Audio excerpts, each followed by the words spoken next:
Welcome to Prachi Academy YouTube channel. आशा करते हैं आप लोगों की पढ़ाई लिखाई अच्छी चल रही है। साथ ही साथ आप Jharkhand SSC CGL, Jharkhand JPSC, Jharkhand उत्पाद सिपाही और झारखंड एएसआई का एग्जाम का जोर शोर से तैयारी कर रहे होंगे। पिछले क्लास में हम लोग ने झारखंड के प्रमुख मेला के अंतर्गत देवघर का श्रावणी मेला, हिजला मेला दुमका और रांची का जगन्नाथपुर रथ यात्रा मेला का विस्तार से अध्ययन किए थे, जिसमें से आप सभी स्टूडेंट्स का बहुत सारा प्यार मिला। उसके लिए सभी स्टूडेंट को थैंक्स। और जो स्टूडेंट इस चैनल में नए हैं, चैनल को सपोर्ट करने के लिए चैनल को सब्सक्राइब और वीडियो को लाइक कर दीजिए। चलिए टॉपिक को हम लोग कंटिन्यू करते हैं। झारखंड का प्रमुख मेला में अगला जो मेला है मेरे भाई, ये मुड़मा यात्रा है। तो जो मुड़मा यात्रा का जो आयोजन होता है दशहरे के 10 दिन बाद होता है, ठीक है। और ये एक दिन का यात्रा मेला होता है और इसमें इसका जो यात्रा जो शुरुआत हुआ है, इसका कोई लिखित प्रमाण नहीं है, कहीं भी लिखित उल्लेख नहीं है कि मुड़मा यात्रा का शुरुआत कब से हुआ। लेकिन अगर मुड़मा यात्रा का जो लोकगीत है, जो पढ़ा राजा जो होता है, पढ़ा को जो मुखिया होता है, उसको जो पूजने के लिए जिसको लाने के क्रम में जो लोकगीत गाया जाता है, उस लोकगीत के आधार पर जो है मुड़मा यात्रा की शुरुआत का जो संदर्भ है वह रोहतासगढ़ किला से है। तो जैनी शिकार के बारे में आपको बता चुके हैं रोहतासगढ़ किला में। तो जब 12 बार आक्रमण किया बख्तियार खिलजी, जब हमारा क्या बोलते हैं रोहतासगढ़ किले को कब्जा नहीं कर पाया, लेकिन 13वां बार में वो कब्जा कर दिया। तब वहां से उरांव जनजाति जब पलायन करके सोन नदी को क्रॉस करके, ठीक है, सोन नदी को क्रॉस करके जब हमारा इस प्रदेश पे मतलब कि रांची के डाल्टनगंज, रांची डाल्टनगंज मार्ग जो है उस जगह पर पहुंचते, तो इस एरिया में उस समय मुंडा वंश का शासन हुआ करता था। उस समय इस एरिया में किसका शासन हुआ करता था? मुंडा वंश का शासन हुआ करता था। तो मुंडा राजा से वो लोग मिलते हैं। तो मिलने के बाद अपनी व्यथा सुनाते हैं कि ऐसा ऐसा हुआ, मुगल हमारा ऐसे ऐसे हमारा रोहतासगढ़ किले के राज्य को छीन लिया। तो उसका जो पीड़ा था, उरांव लोग का पीड़ा, एक्चुअली में उरांव जनजाति, खुड़ुक जनजाति, तो खुड़ुक जनजाति का पीड़ा को सुनते हुए मुंडा राजा जो है वो बहुत दुखी हुआ और उन लोग के ऊपर क्या बोलते हैं उसको, मैंने कि दया आया और बोला कि एक काम कीजिए आप लोग, ये जो मेरा जो राज क्षेत्र है, इसका जो पश्चिमी क्षेत्र है, इसका वन को साफ करके आप लोग यहाँ रह जाइए, निवास कीजिए। और ये जो सुझाव हुआ, ये जो वार्ता हुआ, मुड़मा नामक स्थान पर हुआ। तो जब ये जो एग्रीमेंट हुआ, एक तरह से सुझाव हुआ, तो मुड़मा नामक स्थान पर जब हुआ, तो उसी समय इसी के स्मृति के लिए जो ये सुझाव है, जो मुंडा राजा उन लोग के प्रति दया दिखाया, तो इसी के स्मृति की याद के लिए हमारा मुड़मा यात्रा का आयोजन होता है। ये उनके लोकगीत में मिलता है, इसका कोई लिखित प्रमाण नहीं है, इसको मौखिक इतिहास कह सकते हैं, क्योंकि जितना भी आदिवासी का इतिहास है वो लोकगीत पर ही आधारित है। आपको मैं पिछले हर क्लास में जब आदिवासी इतिहास की बात करता हूँ तो बहुत ही कम लिखित प्रमाण है, लेकिन हाँ, इनके जो भी लोकगीत हैं, इन लोकगीत में इनके शासन व्यवस्था को दर्शाया गया है, इनके संस्कृति को, इनके कल्चर को, इनके हर चीज को लोकगीत के माध्यम से दर्शाया गया है। तो लोकगीत का खंडन करने पर ये पता चलता है। तो जब हुआ तो ये लोग पश्चिमी वन क्षेत्र को साफ करने के बाद, ठीक है, जिस दिन समझौता हुआ था तो ये दशहरा के 10 दिन के बाद ही हुआ था हमारा, ठीक है। तो दशहरा के 10 दिन के बाद वहां पर एक जतरा खूंटा गाड़ा गया, और प्रारंभ में इस जतरा खूंटा को मंत्रावेशित कर सामुदायिक रूप से गाड़ा गया था, ठीक है। तो सामुदायिक रूप से गाड़ा गया। तो ये जो 10 दिन के बाद जो होता है, तो ये जतरा जो होता है तो मॉर्निंग समय में, ठीक है, यहाँ पर पहान आता है सुरगुजा का फूल लेकर के, सुरगुजा जानी जाने सनफ्लावर, ठीक है। तो सुरगुजा का फूल लेकर के, अन्य पूजन सामग्री लेकर के यहाँ पर जतरा खूंटा में आता है और पूजा पाठ करता है। पूजा करने के बाद सब अपने अपने ग्रामीण जो होता है अपने गांव चले जाते हैं और अपने अपने देवी देवता को सफेद रंग का, रंगवा रंग का या काला रंग का मुर्गे का बलि देता है लोग। उसके बाद दोपहर के बाद अपने अपने पढ़ा राजा के जो प्रतीक चिन्ह होता है, 40 पढ़ा था इसमें, तो 40 पढ़ा राजा के प्रतीक चिन्ह को ले करके इस जतरा खूंटा के आसपास आते हैं और घूमते हैं। ये 30 फीट ऊंचा जतरा खूंटा होता है। एक ही आदमी अपने सर पे टिका करके हिलते डुलते हुए जतरा खूंटा का क्या करता है, ये लोग परिक्रमा लगाता है। और इस प्रकार से मुड़मा यात्रा का आयोजन होता है। शाम के समय सांस्कृतिक रंगारंग कार्यक्रम होता है, उसके बाद यात्रा जो होता है समाप्त हो जाता है।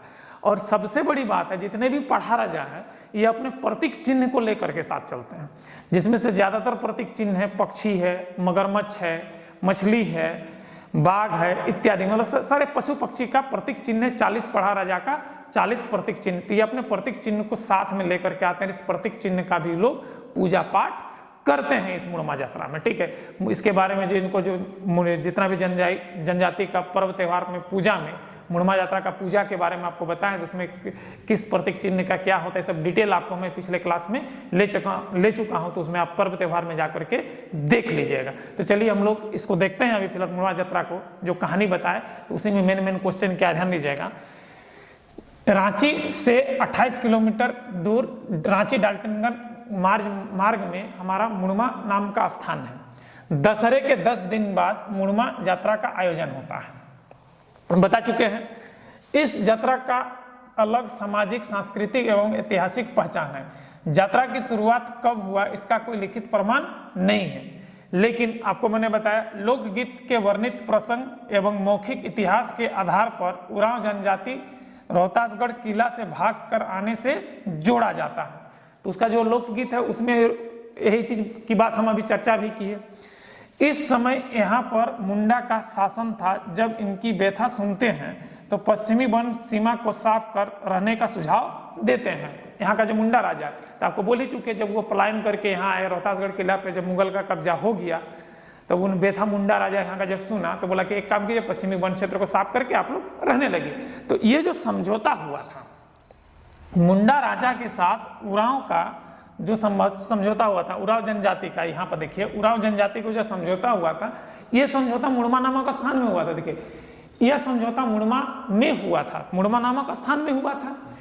उरांव समुदाय के 40 पढ़ा लोग ऐतिहासिक समझौता को स्मृति में मुड़मा यात्रा का आयोजन करते हैं। 40 पढ़ा जो था इसका, ठीक है, तो 40 पढ़ा के लोग इस मुड़मा स्थल पे जो ऐतिहासिक समझौता हुआ किसके साथ, मुंडा राजा के साथ हुआ, तो उसी के स्मृति पर मुड़मा यात्रा का आयोजन करते हैं। ये समझौता हुआ था दशहरे के 10 दिन बाद हुआ था, किसके साथ, मुंडा राजा के साथ, उस समय के तत्कालीन मुंडा राजा के साथ। माना जाता है कि यात्रा खूंटा को सामुदायिक रूप से मंत्राभिषित कर स्थापित किया था। जब शुरुआत में जो यात्रा खूंटा स्थापित किया गया था, आज भी वो यात्रा खूंटा वहीं पर स्थित है मेरे भाई। तो कहने का मतलब है कि सामुदायिक रूप से मंत्राभिषित कर यात्रा खूंटा को क्या किया गया, वहां तक गाड़ा गया था। यात्रा खूंटा स्थल पर पहान, सुरगुजा फूल सहित अन्य पूजन सामग्री के साथ यहाँ पर पूजा करता है मॉर्निंग समय में। अब पूजा जब समाप्त होता है तो सारे ग्रामीण अपने अपने घर वापस चले जाते हैं और घर लौटने के बाद अपने अपने भिन्न भिन्न देवी देवताओं को सफेद, रंगुआ और काले रंग के मुर्गे की बलि देते हैं। अपने देवी देवता को खुश करने के लिए जो 40 पढ़ा के उरांव जनजाति के लोग जो हैं अपने अपने देवी देवता को मुर्गे की बलि देते हैं, जिसमें से ज्यादातर मुर्गे का रंग सफेद होगा, रंगुआ हो गया, काला होगा।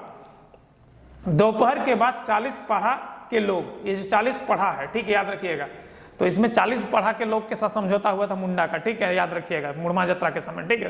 तो 40 पढ़ा के लोग अपने अपने पढ़ा प्रतीक चिन्ह, याद रखिएगा, पढ़ा प्रतीक चिन्ह के साथ लेकर अपने सांस्कृतिक कार्यक्रम के साथ, अपने ट्रेडिशनल कार्यक्रम के साथ यात्रा स्थल पर पहुंचते हैं। यात्रा स्थल का परिक्रमा लगाते हैं, साथ ही साथ एक 30 फीट ऊंचा लंबा खूंटा को अपने सर में टिका कर एक आदमी हिलते डोलते हुए इस यात्रा खूंटा का परिक्रमा करता है।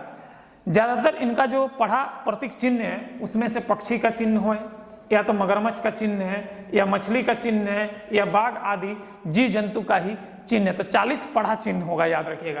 तो इसमें पूछता है कि मुड़मा यात्रा में जो 40 पढ़ा राजा आते हैं तो इसका प्रतीक चिन्ह क्या है, तो ये ज्यादातर वन्य जीव जंतुओं के चिन्ह है, जिसमें से प्रमुख चिन्ह पक्षी है, मगरमच्छ है, मछली है और बाघ से रिलेटेड जीव जंतु है। इसका पढ़ा चिन्ह को निकाला जाता है, इसका पूजा भी किया जाता है। इनका जो पर्व त्योहार है उसमें आपको बता चुके हैं हम, ठीक है, इसको डिटेल से याद रख लीजिएगा।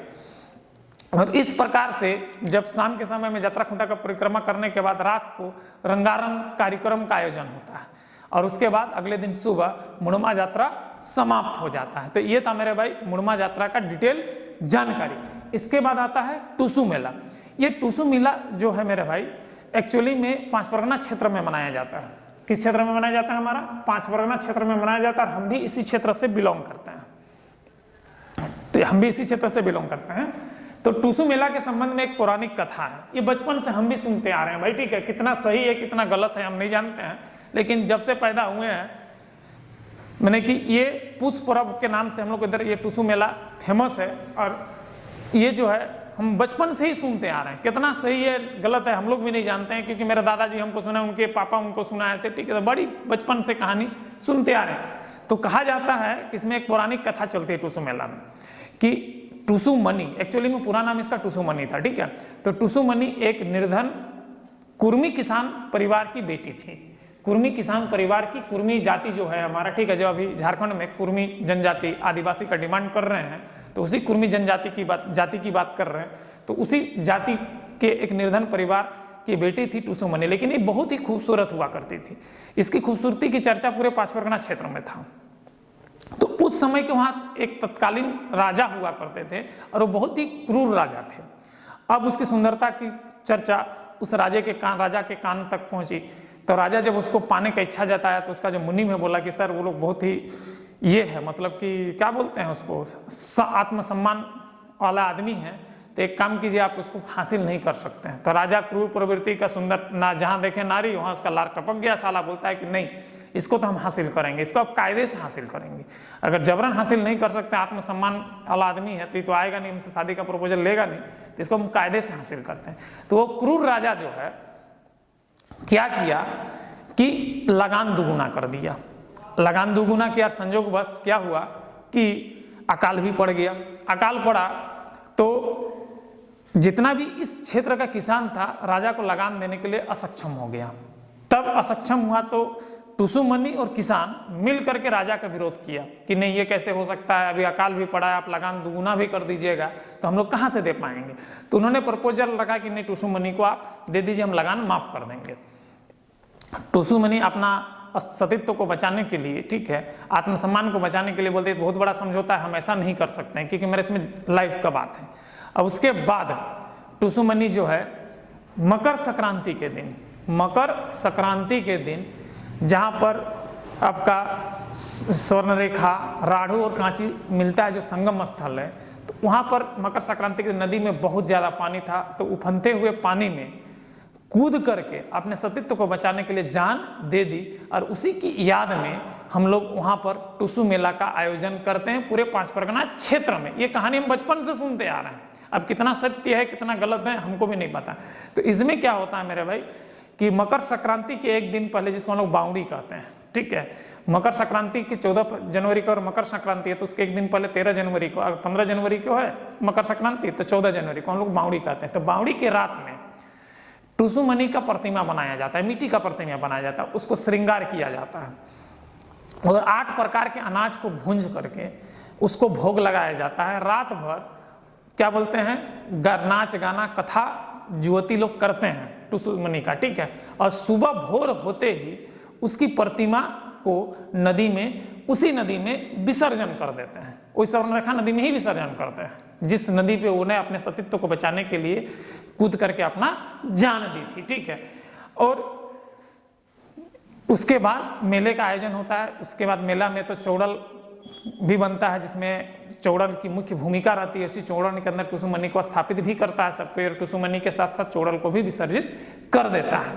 तो चौड़ल एक तरह से समझ लीजिए कि मुस्लिम में जैसे तजिया बनता है ना, तजिया मुस्लिम लोग जो बनाता है, उसी टाइप का एक स्ट्रक्चर होता है, ठीक है, जो हम लोग उधर बनाता है। और इस मेले का सबसे बड़ा खूबसूरती हमारा चौड़ल ही होता है, जो हम लोग अगर देखा जाए कि आप लोग तो बाहर के हैं, 5 परगना क्षेत्र के अंदर का तो है नहीं, तो आप नहीं जानिएगा चौड़ल कैसे कहते हैं। तो चौड़ल का जो रूपरेखा जो होता है, मुस्लिम में जो तजिया निकलता है, तो तजिया में जो आपका निकलता है स्ट्रक्चर, उसी टाइप का स्ट्रक्चर होता है हमारा चौड़ल का। और उसी के अंदर में टूसू मनी को स्थापित करके पूरा चौड़ल समेत विसर्जन कर दिया जाता है उसी नदी में।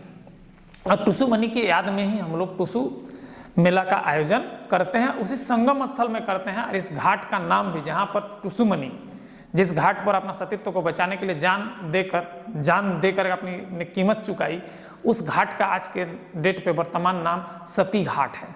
सती घाट बड़ा फेमस है उधर का सती घाट मेला भी, ठीक है। ऐसा हम बचपन से ये कहानी सुनते हैं, मेला का बहुत बार गए भी है बचपन में, कि हर 15 जनवरी को मेले का आयोजन होता है वहाँ पर, ठीक है। तो 15 जनवरी के दिन हम लोग वहाँ पर मेला देखने जाते हैं। बहुत ही एक्चुअली में ये जो क्षेत्र है सती घाट क्षेत्र जो है वो आपका बंगाल और झारखंड का बॉर्डर क्षेत्र पड़ता है, मतलब कि नदी के उस पार बंगाल है, नदी के इस पार आपका झारखंड का सीमा है मेरे भाई, ठीक है। तो ध्यान दीजिएगा क्या है टुसु मनी के बारे में। मेला का आयोजन 5 परगना क्षेत्र में होता है। टुसु मेला के संबंध में एक पौराणिक कथा से है। टुसु एक निर्धन कुर्मी किसान की बेटी थी। उसकी सुंदरता की चर्चा इस क्षेत्र में थी। सुंदरता की चर्चा तत्कालीन क्रूर राजा के कानों पर पड़ी। राजा सुंदरी टुसुमनी को प्राप्त करने के लिए कुटिल चाल चल दी। बोले कुटिल चाल चल दी। किसानों पर दोगुना कर लगा दिया। अकाल पड़ने के कारण किसान कर नहीं दे पाए। टुसुमनी ने किसान से मिलकर राजा का अत्याचार का सामना किया और अपने सतीत्व को बचाने के लिए उफनते नदी में मकर संक्रांति के दिन कूदकर बलिदान दी। युवतियां मूर्ति का निर्माण कर रात्रि में 8 प्रकार का अनाज का भून कर भोग लगाते हैं और सुबह मूर्ति का क्या करते हैं, विसर्जन करते हैं। और ये जो है जिस नदी में उफनते नदी में ये अपना जान त्यागी थी वो स्वर्ण रेखा है। स्वर्ण रेखा, कांची और राढ़ू का संगम स्थल है। यहीं पर कूद करके जान दी थी और इस जगह संगम स्थल का आज वर्तमान में सती घाट के नाम से जानते हैं। सती अपना सतीत्व को बचाई थी इसलिए सती घाट उस स्थल का नाम दे दिया गया। और ये जो कहानी मिलती है इसका भी कोई उतना लिखित प्रमाण नहीं है। ये जो हमारे कुर्मी समुदाय के टुसुमनी से रिलेटेड जो ये त्यौहार है तो इसके जो लोकगीत है, प्राचीन लोकगीत, उस लोकगीत पर ही मिलता है। जैसे कि हमारा जैसे मुड़मा यात्रा का जो लोकगीत है ना, उसी तरह से टुसुमनी का इतिहास जो 5 परगना क्षेत्र का जो टुसुमनी का जो लोकगीत है उसी लोकगीत को जब खंडन किया जाता है तो ये पूरा विवरण आपको मिलता है। इसलिए राजा का नाम नहीं बता पा रहे क्योंकि कहीं कहीं धीरे धीरे देखिए कि गाना जो होता है थोड़ा सा मॉडर्नाइज जब होने लगता है तो कुछ कुछ इन्फॉर्मेशन हटने लगता है। इसलिए मैं आपका क्रूर राजा का नाम यहाँ पे बता नहीं पा रहा हूँ क्योंकि मेरे दादाजी हमको इसके बारे में कहानी और दादी सुनाई थी और याद भी नहीं है राजा का नाम क्या बताए थे।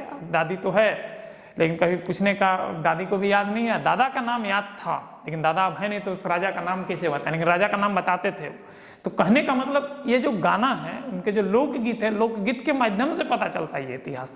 लिखित प्रमाण इसका है नहीं। अभी हमारे जो राजा राम महतो हैं, ठीक है, 5 परगना क्षेत्र के इसी पर कुछ लेख लिख रहे हैं और कुछ शोध भी कर रहे हैं इससे। आप देखिए उनके शोध से कितना आगे उजागर होता है। उजागर होगा तो जरूर मैं इस टुसु मेला का इन्फॉर्मेशन आप तक वीडियो के माध्यम से पहुंचाने का कोशिश करूंगा। तब तक जब तक उनका शोध कंप्लीट नहीं हो जाता तब तक आपको इंतजार करना पड़ेगा क्योंकि इसमें वो शोध कर रहे हैं। जो हमारे राजा राम महतो 5 परगना क्षेत्र के ही हैं तो इस पर शोध और लेख लगातार लिख रहे हैं। आप देखिए इसमें उनका शोध कहाँ तक पहुँचता है। जब तक शोध पहुँचेगा और अगर इन्फॉर्मेशन कुछ नया निकल करके आएगा तो जरूर आप लोग को वीडियो के माध्यम से टुसु मेला के बारे में आप लोगों तक, 5 परगना क्षेत्र के सभी लोगों तक और राज्य के सभी लोगों के तक मैं पहुँचाने का कोशिश करूँगा। तो ये था मेरे भाई झारखंड के प्रमुख मेले में आज हम लोग देखें मुड़मा यात्रा और टुसु मेला का विस्तार से। आशा करते हैं कि आज का क्लास आप लोगों को अच्छा लगा है। अगर अच्छा लगा है तो इस चैनल को सपोर्ट करने के लिए चैनल को सब्सक्राइब और वीडियो को लाइक कर दीजिए। जय हिंद, जय संविधान।